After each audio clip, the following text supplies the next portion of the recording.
So it's a Monday. How is everybody? I hope you're doing well. Getting back into the week, right? It's always a thing. So, yeah.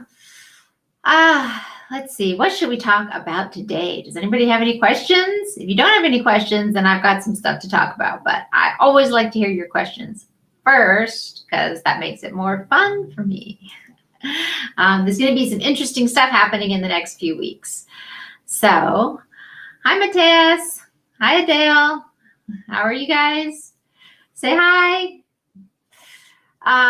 Yeah, so the last day, yesterday, I was talking about something to do with control. So when I was in my meditation this morning, I was kind of asking those questions. Actually, sorry, I think it was yesterday.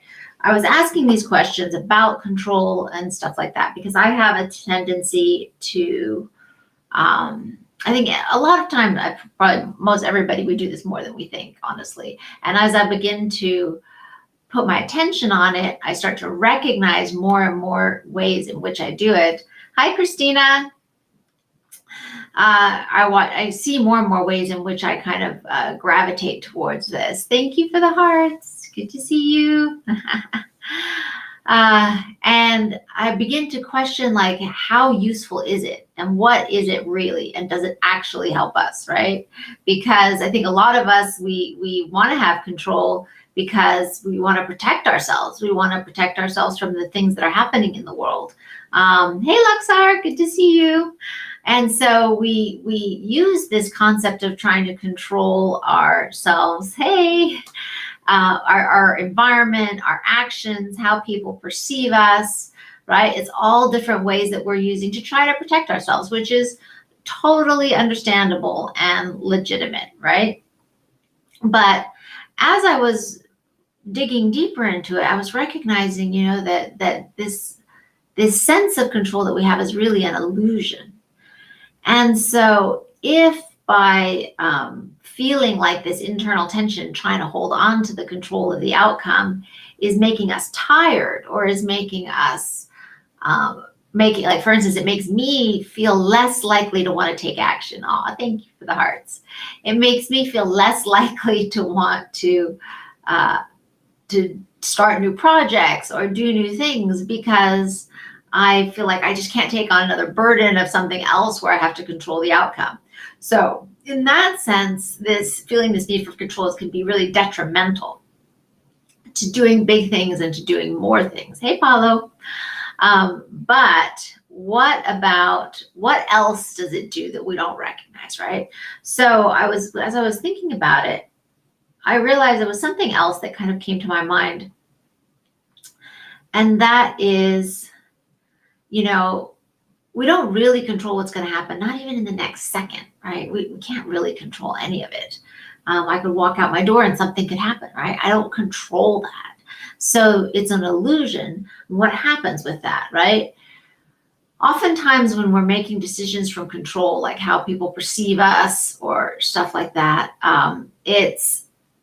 we're making decisions trying to achieve a certain outcome.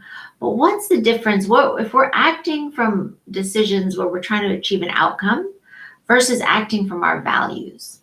This is what came up for me was, how is that different? And how might that outcome be different? If we really can't control the outcome, then what do we want to act from? We want to act from our values, right? So if I act from my values, right? So remember I told you, ask yourself that question. Who are you? What are your, core values, right? So I said for me, it was faith, freedom, acceptance, integrity, truth, happiness. So if I'm acting from those values and what I'm putting out into the world is really coming from those values, then that's what I do.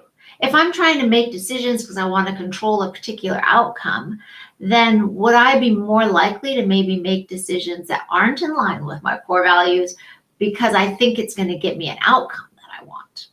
Hey, Duda. How are you? Santa, Spaghetti, everybody? And that was kind of a core, that kind of hit me. It's like, wow. So this is why we act from values, not from outcome, not from the outcome we're trying to achieve. Not that we don't want to like look at the outcome and say, this is what I'm going to do. And this is like, I'm looking into the future and I'm saying, okay, I need to invest now in order to do this. All of that is great. You know, I'm building my business. I need to put these pieces in place, et cetera, right? But ultimately, we can't control the outcome of that. The market could crash, the economy could tank, the business could fail, right? Ultimately, we don't really control the outcome of that. So acting more from values instead of trying to create an outcome, right? So if I'm acting, what do I mean by that, right? So I want to do something in the world, but I'm like, oh, you know what? It's going to be really hard. It's a really big project. It might not work. It might fail, right? Maybe I should just focus on this other thing over here, which seems safer and more people are doing it and it looks like it's going to make more money. You see? But then I focus on that and then it fails, right? Wouldn't have I been better, happier to have just gone with the thing that was really in line with my values, you know? So that's kind of what I've been pondering a little bit in the concept of control. Lexar says, I also feel the same. Yes. Yeah, good. I'm glad to hear you feel the same. Hi, Anna. Yeah, so that's really like what I've been thinking about, right? So how can I act more from those core values and less from concern or worry or fear or control? And these are all like these subtle things. I don't even realize how much they're affecting me until I start looking at them more deeply, right? So I'm glad that that's come up and that I've been able to kind of face it and focus on it recently. Lexar says, many times I thought that I'm too small in the world to achieve my dreams. Wow. Yes. I've definitely felt like that as well, right? I think everybody feels like that at some point. You know, we feel like we're too small to achieve the big dreams that we have. And, you know, I remember when I first came to America and you know, to get an education and to study and stuff. And I had no idea of what I could do, right? I had no idea of where I would go. I had a dream. I wanted to go to college and I wanted to go to a really good college, right? That was my dream. And when I came here, I didn't have an academic record, right? So I had to go to community college so I could get grades that I could even show a four-year college so that I could transfer in. And I remember like just each thing I did, right? I just did the best I could at that next thing. And I remember thinking years later, wow, I never really even imagined that I could do the stuff that I've done, that I could have, you know, graduated top of my class from Georgetown and gone to Berkeley Law and worked for like these huge companies all over the world, right? That wasn't even on my radar because I didn't even know that I could do it. So yeah, so just focusing on like, if you have a dream,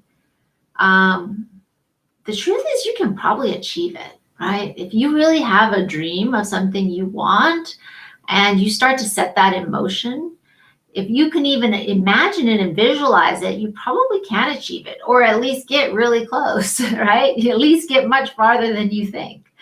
Because the fact that you even have it means that it's in the realm of possibility for you, right? And it might take work and it might take years, but if you really, really want it and believe in it, it's in the realm of possibility for you. That's what I've learned. If you stick with it, stick to it, then you can do it, you know. And I don't know what your dream is, but tell me. I'd love to hear it. And the truth is, it's probably not as big or as difficult as it might seem to you right now. There's probably a lot of other people that have done it and who could show you the way or give you advice, right? Your dream is probably not nearly as big as you think it is, right? So, you know, if your dream is not to be Elon Musk, right?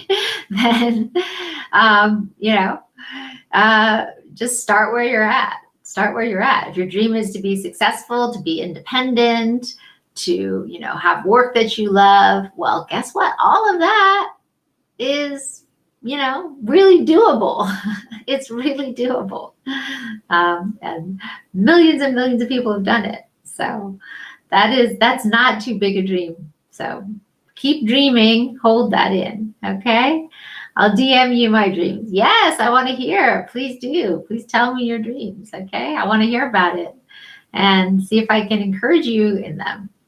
All right. You guys have a wonderful day. Hey, Nicholas, you guys have a beautiful day, and I will see you tomorrow.